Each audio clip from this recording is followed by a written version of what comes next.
And next we have to construct our gradients, right? So for gradients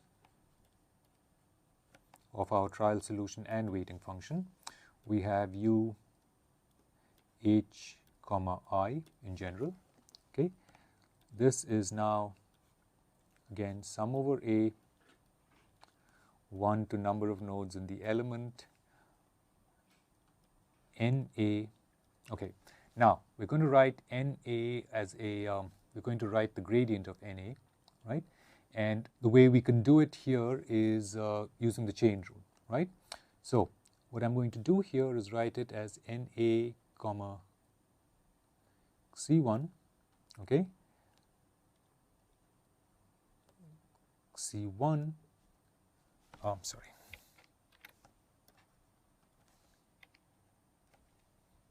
NA comma C1 times derivative of C1 with respect to xi plus NA comma C2 derivative of C2 with respect to xi. Okay. Again, remembering that here that I equals 1 comma 2. All right. Now, something to observe here is that I claim that this way of writing it works for bilinear quads or for linear triangles. Okay, even though we said linear triangles have an additional, can be written as depending upon an additional coordinate C3, right? Because of course what we are doing in here is sort of rewriting C3 as depending upon C1 and C2, right? That's what's going on here. Okay, so let me say here that rewrite NA C1, C2, C3 using C3 equals 1 minus C1 minus C2 for triangles.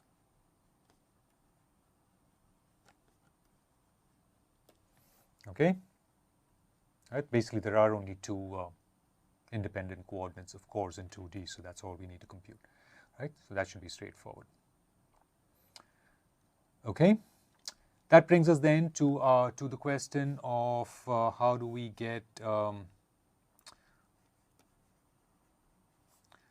how do we compute those derivatives of C1 and C2 with respect to xi?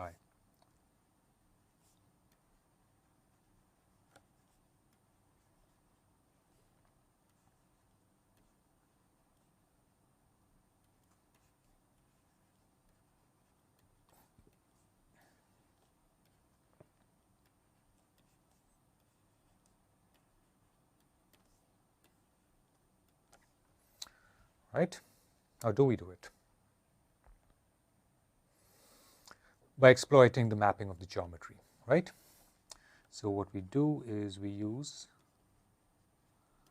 the fact that we have an isoparametric mapping.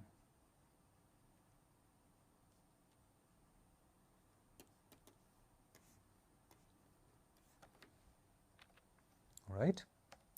And you recall what that means. Right, that means that x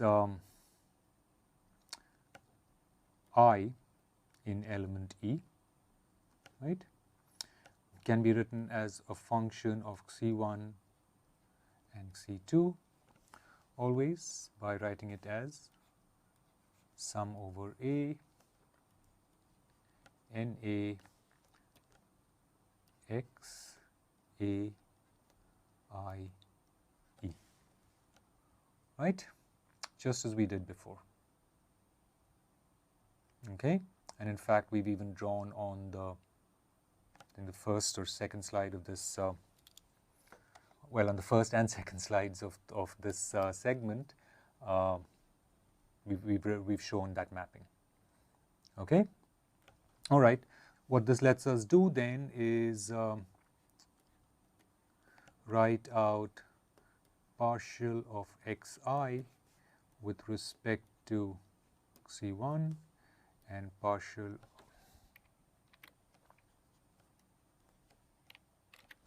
right? So, well, let me write it in general, right, in this fashion.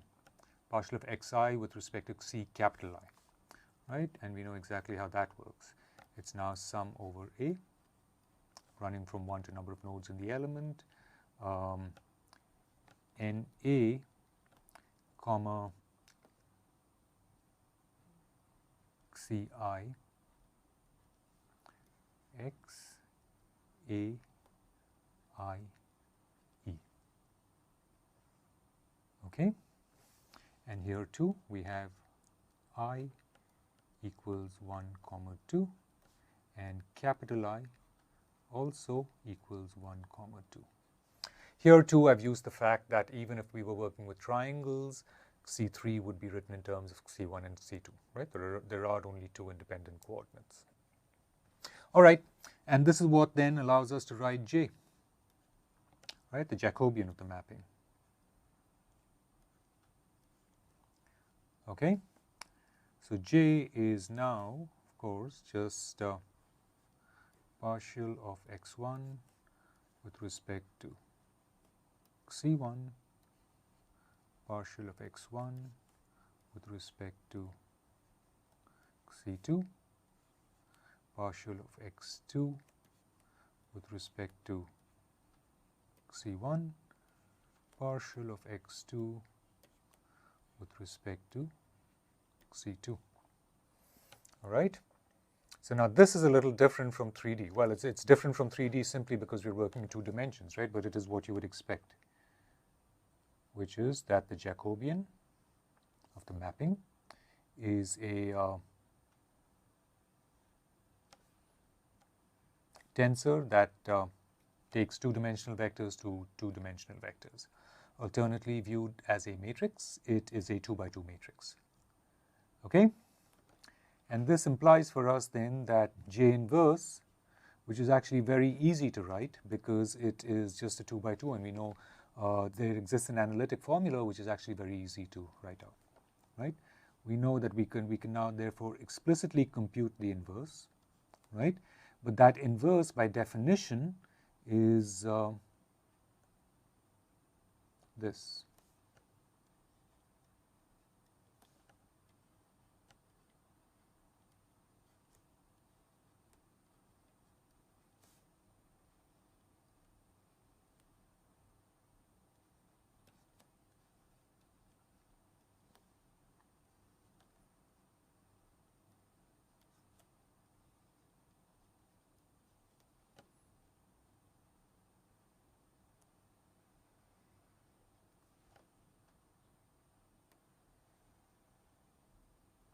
All right.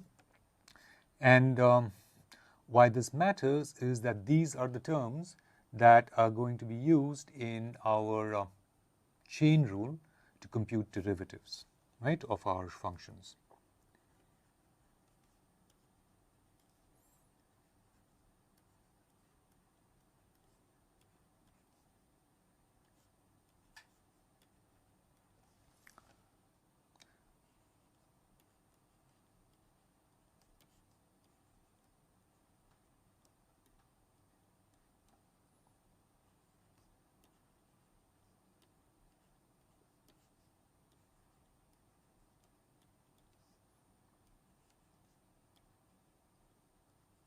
Right? I just rewrote the formula for computing the gradient of UH. There is a sum implied over capital I, and you remember the capital I runs over 1 and 2. Okay? And having written out the inverse of the Jacobian gives us those terms. Okay? So that's it. Now we can go back to assembling all the integrals that we need to compute. Right? Now what we can do is compute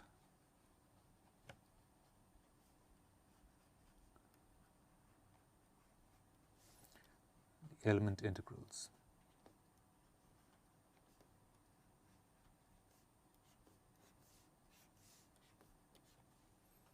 Okay,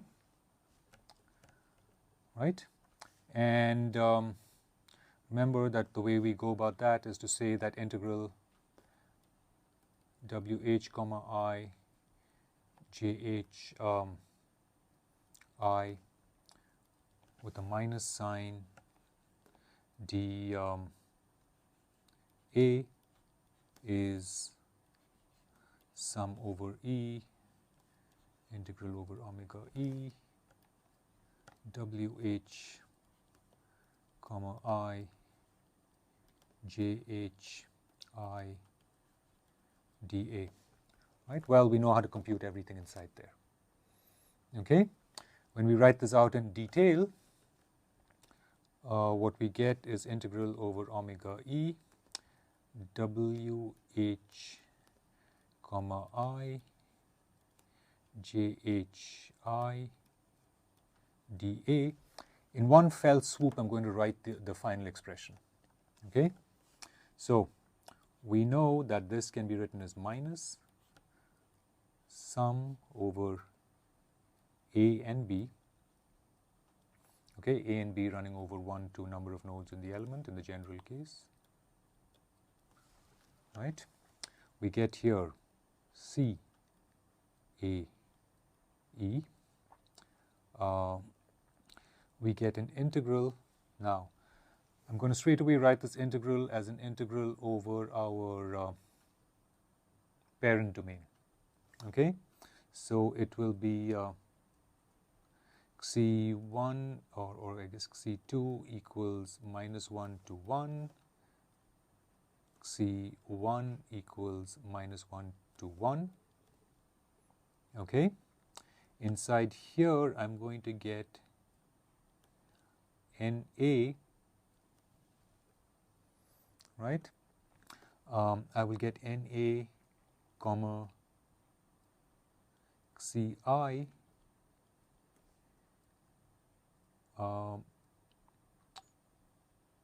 partial of, well, actually we don't even need to write it that way. We can write this directly as NA comma I, right?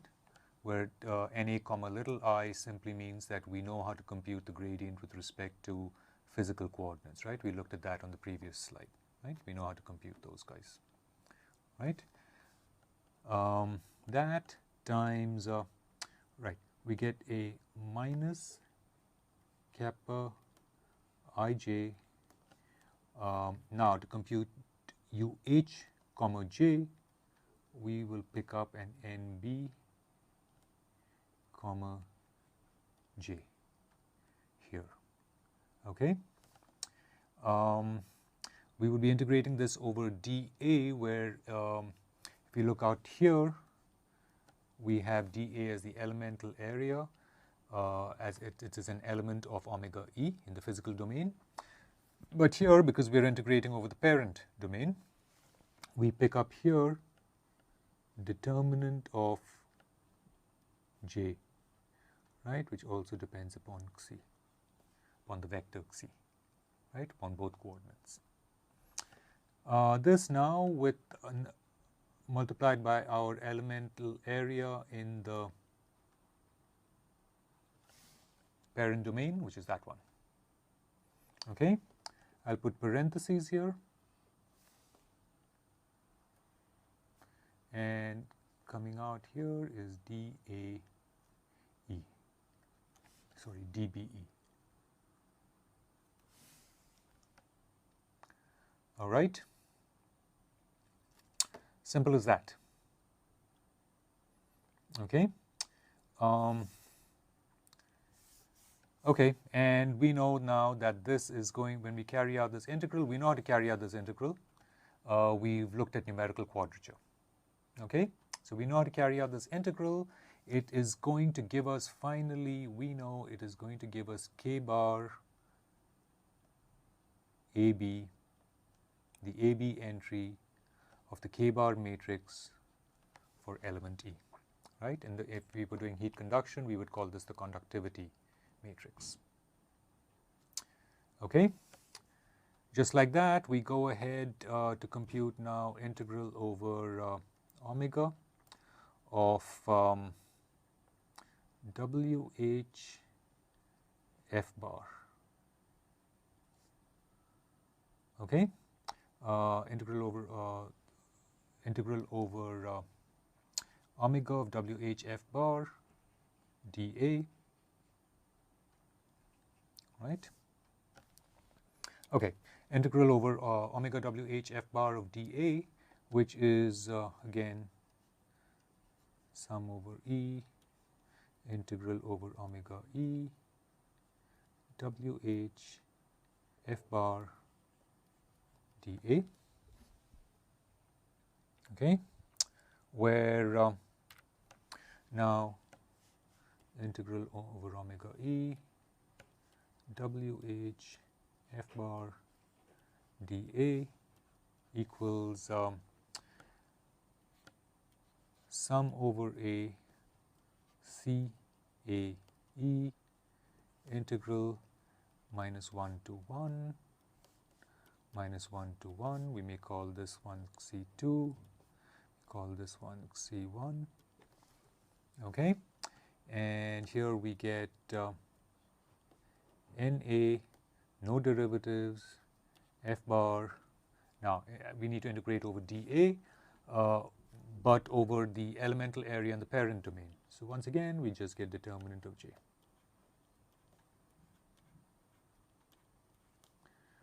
dC1, dC2. All right.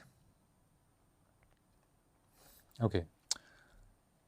So one thing that I should point out perhaps on the previous slide out here is that when we look at these at the summations over I and j, just remember that I comma j here equals 1 comma 2. All right. Okay.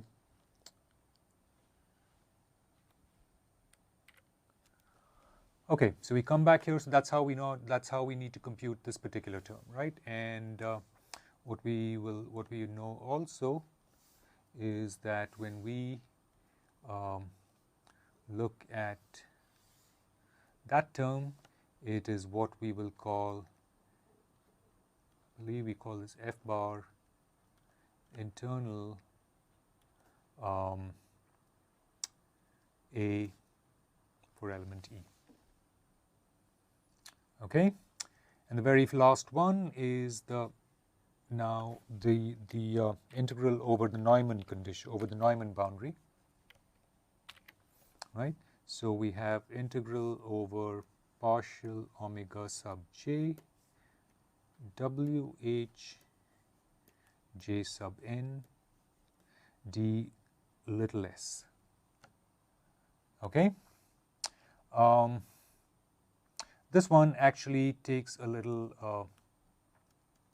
work, simply because we need to be careful about how we do the